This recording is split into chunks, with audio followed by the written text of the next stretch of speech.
আজকে জনাব রফিকুল ইসলাম সাহেবের পিয়ারের উপলক্ষে বিদায় অনুষ্ঠানে সম্মানিত সভাপতি প্রধান শিক্ষক খলিলুর রহমান, উপস্থিত আছেন বিদ্যালয়ের সহকারী প্রধান শিক্ষক,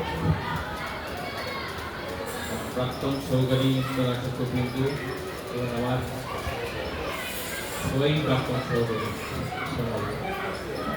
আমি প্রথমেই রফিক সাহেবকে আমাদের দলে স্বাগত জানাই।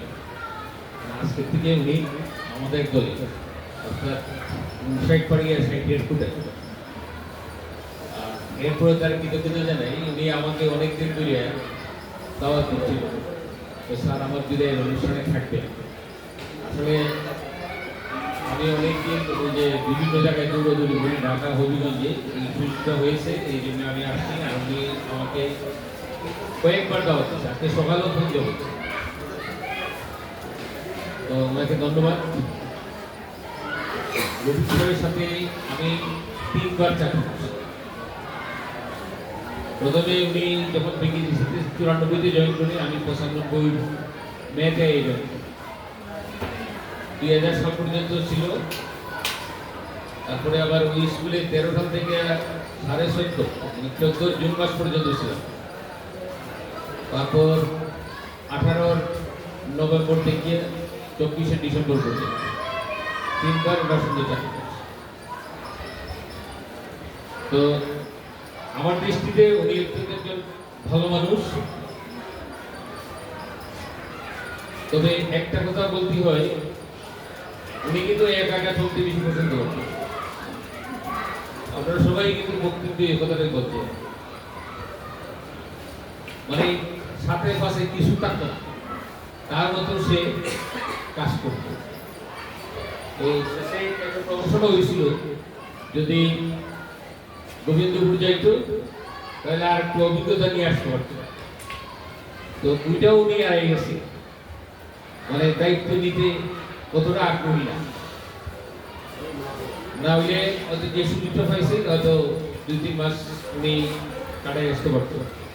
উনি আপনাকে বলছিলাম জায়গা একটা অভিজ্ঞতা নেই জীবনে শেষ করে, তো যাই উনি গেছেন ওনার ফ্যামিলির চিন্তা করে চাকরি বইটাও বলছে এটা ঠিক। অভিলাষ থেকে গোবিন্দপুর চাকরি করার কিন্তু কঠিন আছে, আর হঠাৎ একটা নতুন পরিবেশে 3 মাসের চাকরি করাটা কাপড় যদি বেশি সময় থাকতে অবশ্যই দেখি। তো বললাম যে উনি 3বার আমার সঙ্গে আসলেন। ওনার এই ডিআই আসলো ঢাকা ডিজি অফিসে, সম্ভবত ডিজির দায়িত্ব। আমি ওনার সঙ্গে আমি একটা কাজে গেছিলাম, ওনার সঙ্গে আমার পরিচয় হয়েছিল। আমি রফিক সাহেবকে বললাম আপনার এক ডিআই আছে, আমি ঢাকা চলে যাব। উনি আমাকে বলছে আবেদন করেন, আমি ঢাকা যাই। ওনার সঙ্গে এই কথা বললাম। ওনারা আবার একটা সমস্যা করছিল, স্টাফ কোয়ার্টারে থাকতেন। ওনার পাশের বাসায় এক্সেলে তার 2 টাকা নিয়ে গেছিল তার বাসা থেকে, তার পাশের বাসা, মানে কি আর কি বলছে। এরপরে উনি বিতর্কি না কি বলে, এরপরে ওনার বিয়ে দিয়ে উনি চলে গেছিল ঢাকা। হঠাৎ সম্ভবত 2000 সালে না, 2000 সালে ঢাকা চলে গেছে। ঢাকা তো অনেকদিন আসি। আমার সাথে ওনার একটা ভালো সম্পর্ক, আমি সবসময় তার উত্তর করতাম। ও তার জন্য মনোযোগ আসার কথা বলে মেয়ের ভাই আমি তো স্যারের কথা তো বুঝি না, আমি তো দূর এগুলো মনুষ্যের ভাষা, তো আমাদের হবিগঞ্জে রইল, বুঝতে চেষ্টা করবো। আর উনি প্রাইভেটও করাইতো 6-7 এগুলো, আমার অনেকগুলো স্মৃতি তারপর। আর ওনার বাসায় আমি অনেকদিন গেছি, তার বউ কিন্তু অত্যন্ত ভালো, তার চেয়ে আর ভালো, খুব ভালো যত্ন করতো, স্পিডের সুন্দর ভালো কথা দিত, আর নাস্তা কিন্তু বলাই দিত। আমি কিন্তু প্রায়ই যেতাম তার বাসায়।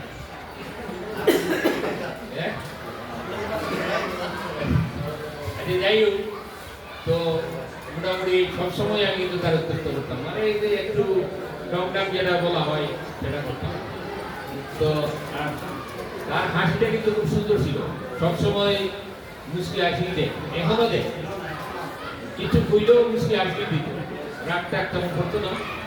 তবে আমি প্রধান শিক্ষক হিসাবে তার পরে মাঝে মাঝে তারে একটু প্রিয় করছি, এগুলো আমি আর মনে রেখে না, আমি অনেকদিন চলে গেছি। বেশি দিন মনে রাখা ভালো না। আর আমরা চলার পথে সবসময় কিন্তু ভুল হয়। আপনারা যারা আছেন কেউ বলতে পারবেন আমার সব কাজ শুনি, সব কাজের মধ্যে ভুল হবে।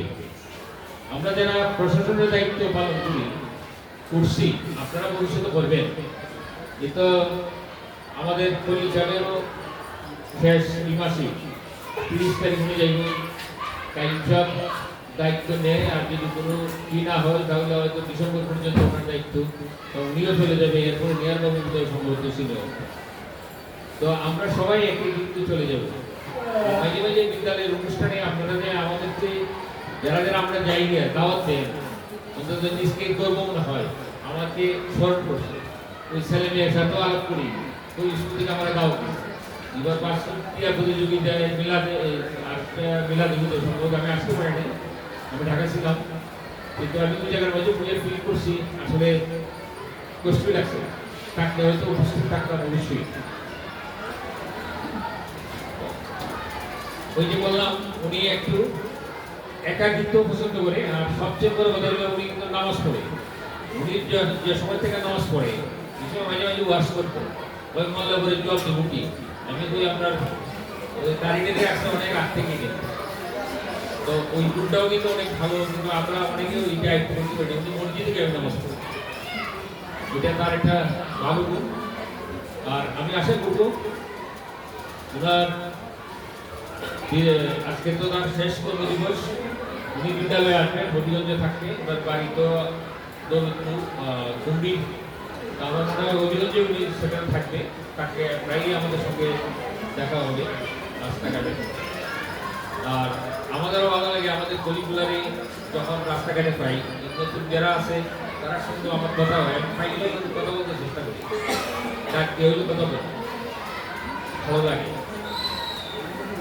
আমি রফিক সাহেবের এই দীর্ঘ চাকরি জীবন সুন্দরভাবে কাটছে, যতদিন বেঁচে থাকবেন সুস্থভাবে উনি বেঁচে থাকুন। আর আমি আমার গরিবদেরকে আজকে বলি, আমার সম্পর্ক এবার আমি এবং আমার ওয়াইফ দুজন রোজে যাবো ডেট করছি, এবং সম্পর্ক একটা ডেট দিচ্ছে মে 3 তারিখ। তো আপনাদের আমি আগামী পরশু থেকে ঢাকা চলে যাবো, তারপর ওই পরিস্থিতি কিন্তু বাসা ঠিক করতে হবে মেয়ের জন্য। তো আইসে যদি বেশি সময় না হয়, আপনাদের সঙ্গে দেখা না হয়, তাহলে হয়তো আমার আজকে হজে যাওয়ার আগে হয়তো মানে এভাবে আর আমি জমায়েত হতে পারবো না আপনাদের সঙ্গে। আপনারা আমার জন্য দোয়া করবেন। আর আমি চলার পথে আপনাদের মনে যদি কোনো কষ্ট দিয়ে থাকি সেটা মাফ করে দেবেন। আর আমি আপনাদের জন্য দোয়া করবো ইনশাল্লাহ, সবসময় আপনাদের জন্য আমি দোয়া করবো। আর ওদিকেও আপনাদের জন্য আমি দোয়া করবো, আপনারা আমার জন্য দোয়া করবেন যাতে সুন্দর সুষ্ঠুভাবে আমি হোস পালন করে আসতে পারি, আমি আপনাদের সঙ্গে আবার থাকতে পারি। আর রফিক সাহেবের ভবিষ্যৎ জীবন সুন্দর হোক, এই কামনা করে আমার বক্তব্য শেষ করছি। ধন্যবাদ। আসসালামু আলাইকুম।